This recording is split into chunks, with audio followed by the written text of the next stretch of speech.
Okay, what we are doing today is providing a Horseshoe update. It's probably been a few months since we've done one, but let's go ahead and move into Horseshoe and let's take a look and see what's new. It is unseasonably cold here. As you can see, I'm wearing a sweater. It's an awful 69 degrees here in Southwest Florida. Mid-November 2025, it is awful when it gets this cold. Iguanas falling from trees. It's end of days. Let's move into Horseshoe. Let's see what's going on. Okay, as we walk into Horseshoe, basically what's happening up front is not much has really changed here, with the exception that everything has changed here. So this pile hasn't changed. We're going to ignore that stuff for right now. We've got a box here. That's an over-under washer dryer. I'm going to show you what we're going to use that for, or where we're going to put it. This is still my tool collection that needs to be put away. I am building my stock of clamps that I'll use for woodworking projects. I have a pile of Bommer display boards. I have a pile of Bommer locks. I have bought myself the most exclusive and swankiest of snazzy transportation between Horseshoe and Enterprise. Back to Bommer. I have a pile of Bommer that I'm slowly working through. I have a pile of positively antique Bommer hardware. There is likely stuff here from the 19th century. Why do I have all this Bommer material? Well, Charlie Martin, the owner of Bommer, was basically clearing out everything else that he had and said, "Hey, Rich, why don't you come up and take a look at what we have?" And I did, and we took everything else in the building that wasn't going to get trashed. There is something in the back that I'm going to show you that came from Bommer, which to me was the most important thing to obtain.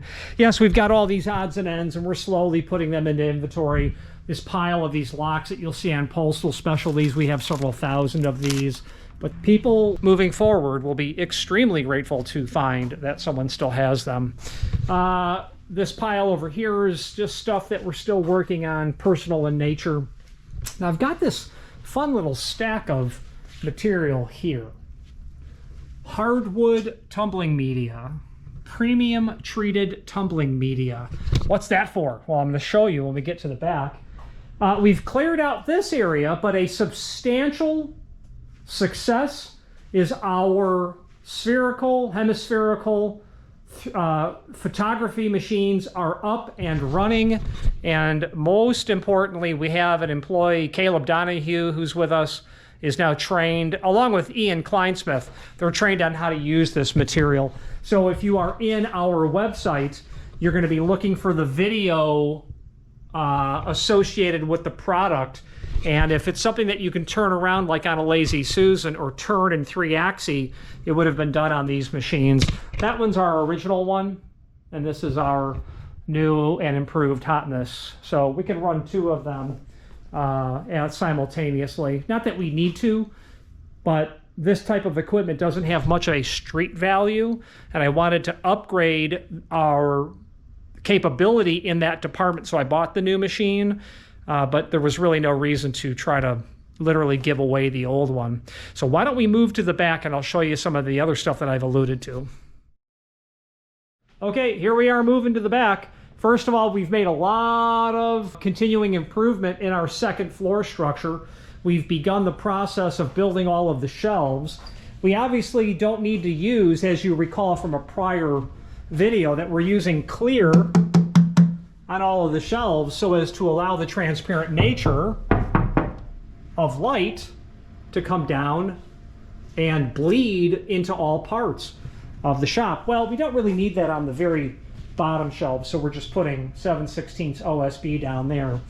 So we've got our stairs here, and I've got something really special planned on this wall, but we'll see what happens. I won't tell you what that is, except to say that if I pull it off, it'll be memorable. Our second floor is still up here, but let's continue on the first floor. You may have remembered that our refrigerator used to be there. Well, we've moved it and pulled it over here. The over-under washer dryer is going to go in this area, and we're building here a cucina, which is Greek for kitchen, little kitchen area here. So we've got to pull the power for the over-under washer dryer. Why have a washer dryer at work? Because we use all sorts of rags and stuff that need to be washed, and we're not going to take that home and put it through our equipment at home and mix it with our clothing. So we're building a little table area here, doors, shelves, the whole 9 yards.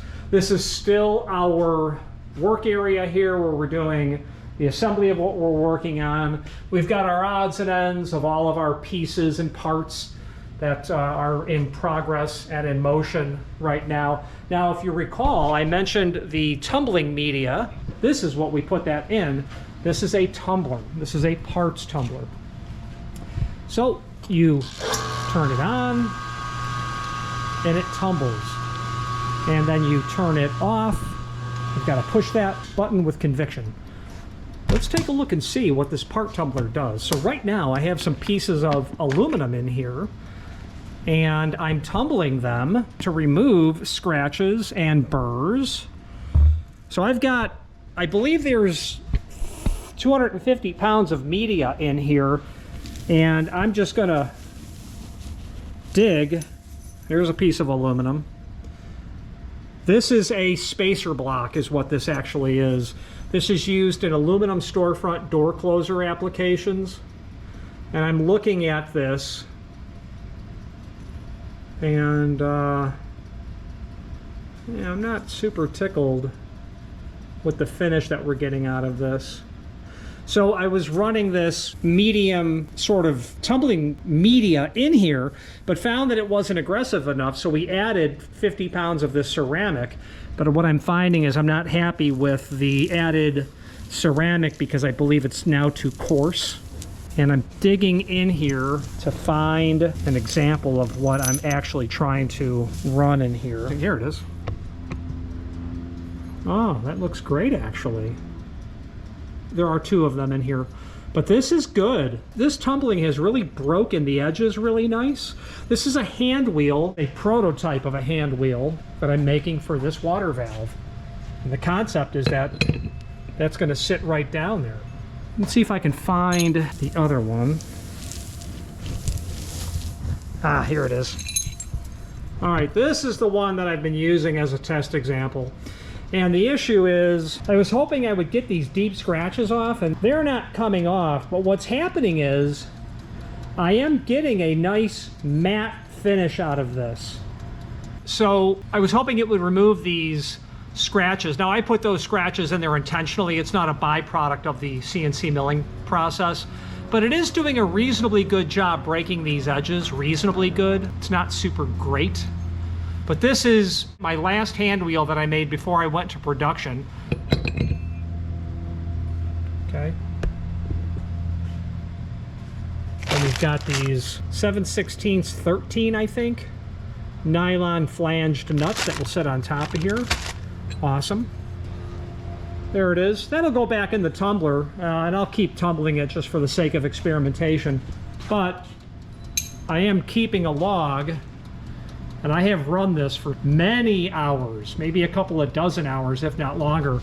This timer only is 30 minutes. I have coming today, in fact, which is why I've got the fork truck pulled out, a second tumbler. And it's because if you've watched any videos and if I've struck you as the laziest person on earth, it's because I'm the laziest person on earth. Imagine trying to pull all that media out of there to just load a different media to do a coarse, medium, fine tumbling operation. Not going to happen. You know what's interesting is, why don't we have one tumbler with multiple compartments? I mean, what if we made this like 8 foot long so that we could take the parts out of here, put it into the next compartment? I'll have to bring that up to Dave and Troy. So the second tumbler is coming today, along with a 12-hour timer. And the new tumbler is going to be equipped with the 12-hour timer, because what we don't want to do is to turn that knob every 30 minutes. The other thing I thought that they could make for me would be a hopper down below, so that I could take the lid and get it down below here, let the tumbling media just fall down into a hopper. So we're gonna see if they can provide that to us. If you've not hit subscribe yet, we would very much appreciate if you did, and hopefully you're enjoying this video. Now, let's get back to it. Back to our workshop, here we are. My dust collection hasn't changed at all because I've not gotten to the project. What we're still gonna do is saw cut into my cabinet back there behind all those bins, which I believe I showed you in the last video, what we were doing with that. The dust collection will go back there. I asked my guy Ellis to build me a shelf for a laptop over in this area. Well, he used some plastic that we had left over. Boy, he built me an army worthy of Mordor. He built me a beautiful clear shelf out of scrap. It's nice to be able to walk up to a computer and just check where your inventory is located, be able to respond to an email from wherever you are in the shop. So now, what's the deal with the hand wheel? Well, here's the sheet I'm doing. This sheet's going to produce maybe 100 hand wheels. And this is what would be the back side. On the bottom side, which is face down right now, is where I've done the engraving of the identification of the hand wheel, absupply.net. Obviously in this area, I have to finish the cutouts that I'm doing here, down in here. Then I'll be able to continue with the additional steps of the tool pathing that needs to be done. It'll probably be a 2-week pause because I've been upgrading the tool. Cutting aluminum requires, you got to do something. You've got to keep the heat down. Well, you can atomize lubricant, which I have the capacity to do that on the tool, but I really am a cold air gun fan. So long story short, I upgraded my original cold air gun, which was not giving me the sort of drop in temperature that I wanted. I bought a new one, and I think the problem that I went with originally is that I bought it on eBay, literally from a widow, didn't know much about cold air guns at the time, except they were super expensive. So I was not gonna spend that kind of money, and I never got the results I wanted. So I broke down, bought a new one. X-Air is the people who make the cold air gun. I've called them. Tech support over there is phenomenal.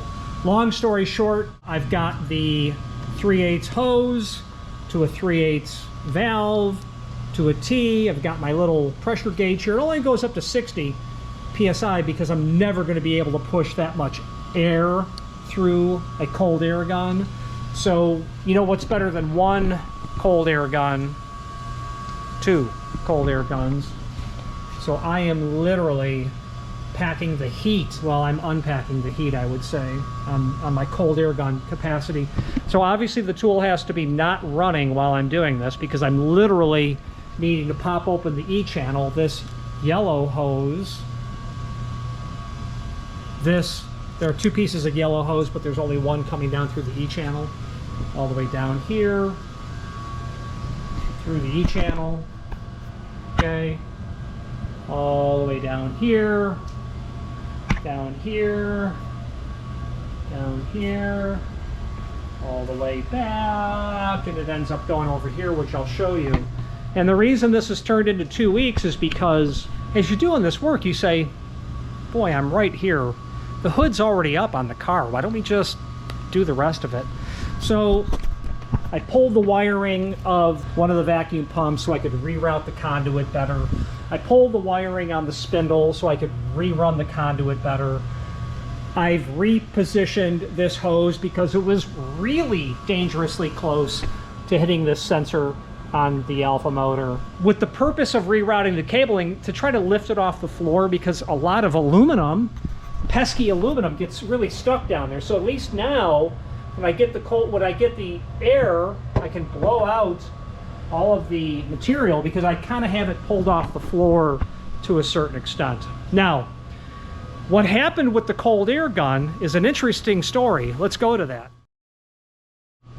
Now, the interesting story about the cold air gun, you know where we ended up. We are literally ready to rock and roll. And I tested this yesterday. and I can pull continuous. I can get 50 psi pushing out of that, and I'm getting, don't quote me, but maybe 15 CFM. And I'm dropping the temperature by about 30 degrees ambient down to what's hitting the tool, the end mill, the workpiece. I can run them both and probably achieve 25 psi. I don't know why or when I would use 2, except I want to be able to hit the end mill itself, but I also want to be able to hit the workpiece, because the end mill can be quite cool, I've discovered. It will be basically room temperature, but when you lay your hand on the aluminum, you can feel that the aluminum itself is warm. So I'm toying with the idea of how to be able to cool both the end mill and the piece that I'm cutting. So I am sure that I've introduced to you Glandering and Orchrist. Okay, those are my 2 compressors. But in the vein of, you know, what's better than 1 cold air gun? 2. In the vein of what's better than 2 compressors, well, what's better than that would be 4. And here are the other 2. They're not named yet. Obviously, Endural would be another name. I've got 2 more. And I like the California Air. These are 260 CADs. I've got a giant fan over here that I've got plugged in to a light switch. I can just cool that work down. Where I've kind of gone wrong is, although it's not dreadful, is I've got a huge tank that I've got the 2 new compressors filling before the pipe goes across the ceiling, and then I'll show you the manifold that I've built. So the tank is nice because it really holds a lot of air. The problem though is these small compressors, they're meant for a specific size gallon tank, a 20-gallon tank, and not a, I really don't know. I think it's 60 gallons. It says it right there, it's probably 60 gallons. So obviously when these things cycle, they really cycle. Now what happened was I took the 2 new compressors and they were only powering the cold air gun. That's all they did. Orchrist and Glandering, well, they were powering my original cold air gun, which I had turned off, but they were powering the spindle.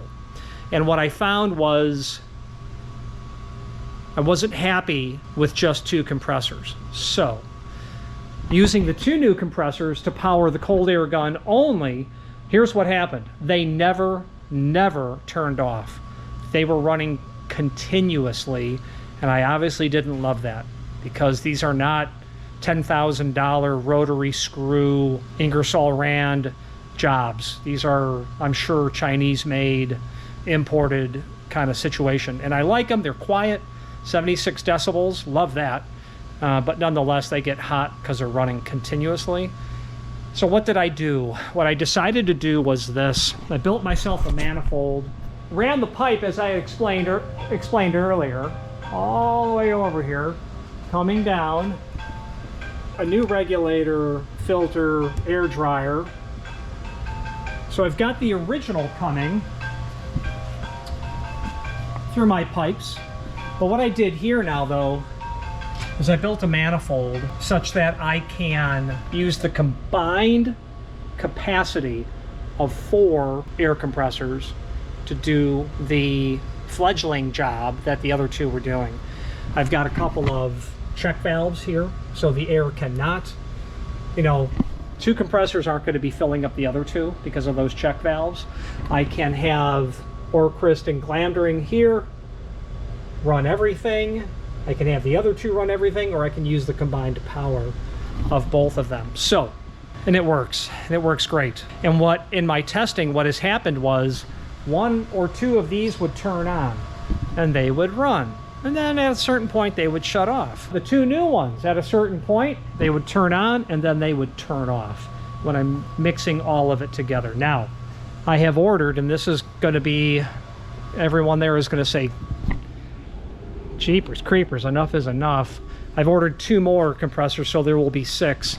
My plan is I'm going to hang them in this vertical space up to the ceiling right here. I'm going to pipe them to the tank. I will put a check valve probably on them. We'll see. I'm not really sure yet. I've got to figure out where to place them. That is a auto drain. You've got to have an auto drain. The compressors come with auto drain, so there's really not a problem with that. And it works. Total of 6 compressors. It is what it is. They're 220 volts. That's not a problem for me to wire. That's nothing I would hire an electrician to do. I'm going to take that panel off, if I can show you. And I am not an electrician, but, you know, if we're just going to go with, let's say you got a 20 amp fuse here, got a hot wire, the black. The black is going into this conduit. What's coming out of the conduit is a black, a white, and a green. Hot, neutral, and ground. So the hot will always go to the breaker. The neutral will go to the neutral bus. Okay, and then the ground will go to the ground bus. When it comes to 220 volts, you're basically using both legs of the electrical panel. It's a 30 amp. I've got one here to show you. This is one of the outlets for one of the compressors. In this case, you don't have a hot, to my knowledge, you don't have a hot, a neutral, and a ground. You've got hot, hot, and ground. So both of the hots go back to the outlet along with the ground. So what we'll run will be 3 wires going to that outlet to plug in the compressor. 2 hots and a ground is what it'll be. So we'll just, you know, we'll just wire that ourselves, because I do need 2 more outlets for the 2 new compressors. And there's an example of the outlets for these 2 compressors now. And this is what the outlet looks like here. Okay. And that'll be for the new work that we're doing. Now, I had mentioned about a Bommer item in the back. Here it is. This is a tool. This is for sure back from when Bommer was still in New York, in Brooklyn, in fact. And that is a tool that rolls over spring steel to make the curved door guards. We're going to get that tool bolted to something, and we're going to start to test it out. And I've got my aluminum here, which is going to be stored up over there at some point, testing, making signs to come up with run times. This poor scrap of aluminum was my guinea pig on figuring out the taper size for the hand wheel. Now, the problem with the hand wheel, what really makes it difficult, is the spindle, the shaft coming off the hand wheel. It's not square, it's tapered. And that's what made it more interesting to try to figure out. Let's take a walk upstairs and see if anything's really changed. If you've not hit subscribe yet, we would very much appreciate if you did, and hopefully you're enjoying this video. Now, let's get back to it. Okay, if you recall, we've got 3 sets of stairs going upstairs. We put some risers here out of plastic. Why not? My pipe from the 2 new compressors, along with the drain tube, is coming up here. Here's our 60-gallon tank, and our pipe running back to our manifold back down there. We've got to put in some sort of a handrail here. You can see what the plastic shelves are starting to look like here. Let the light through. Got some CNC spare equipment that I've got to get put away. All of our floor is done, and it was done the last time that you saw, but we're in the process of adding the rest of the polycarbonate to all of these shelves. Not much has changed since the last video.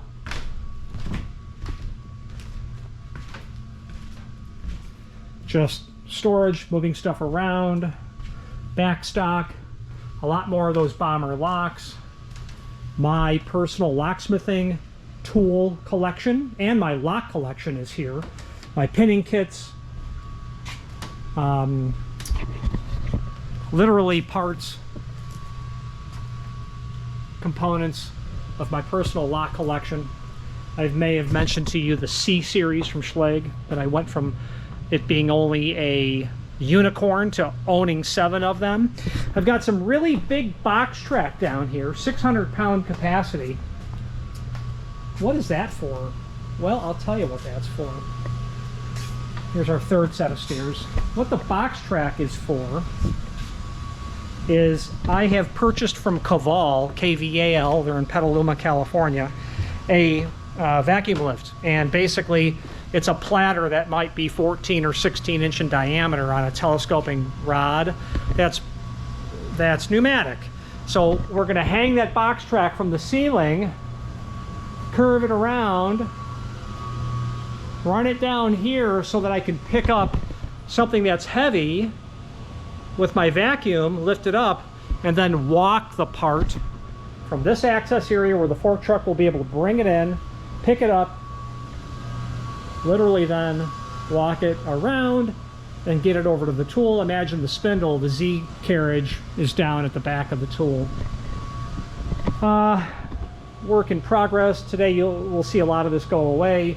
Right now I'm in the process of redesigning the back end of the tool so that I can take the new computer, newish computer, and get it hung down here so that it's connected and close to everything that's here.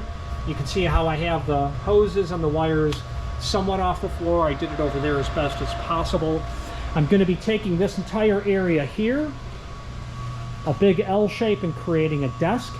I'm going to, as I had said earlier about the saw cutting of the concrete, I'm going to saw cut concrete here so I can run my cables for the computer and the monitors over in what will be the desk area.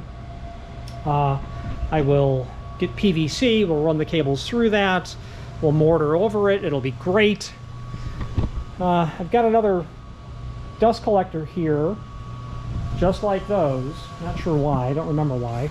I've got a smaller version of it here because I'm going to build guardrails in here so that the chips don't fall on the floor as they do constantly, and be able to just put that one horse dust collector underneath the tool and counter brush all of it right into the ports that I'll make in there.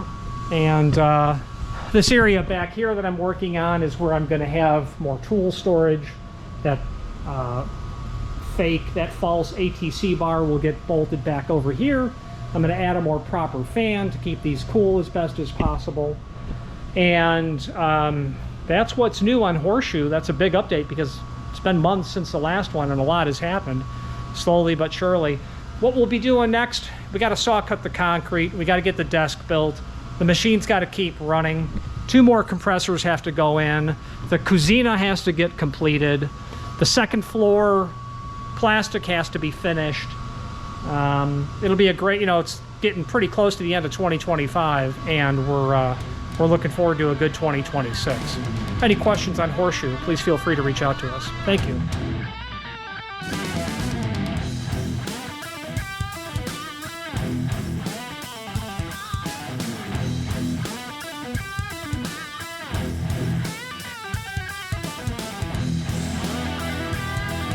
Thank you for watching, and if you've enjoyed this video, please click thumbs up, please subscribe, and maybe even send the video to someone that you know. Thank you.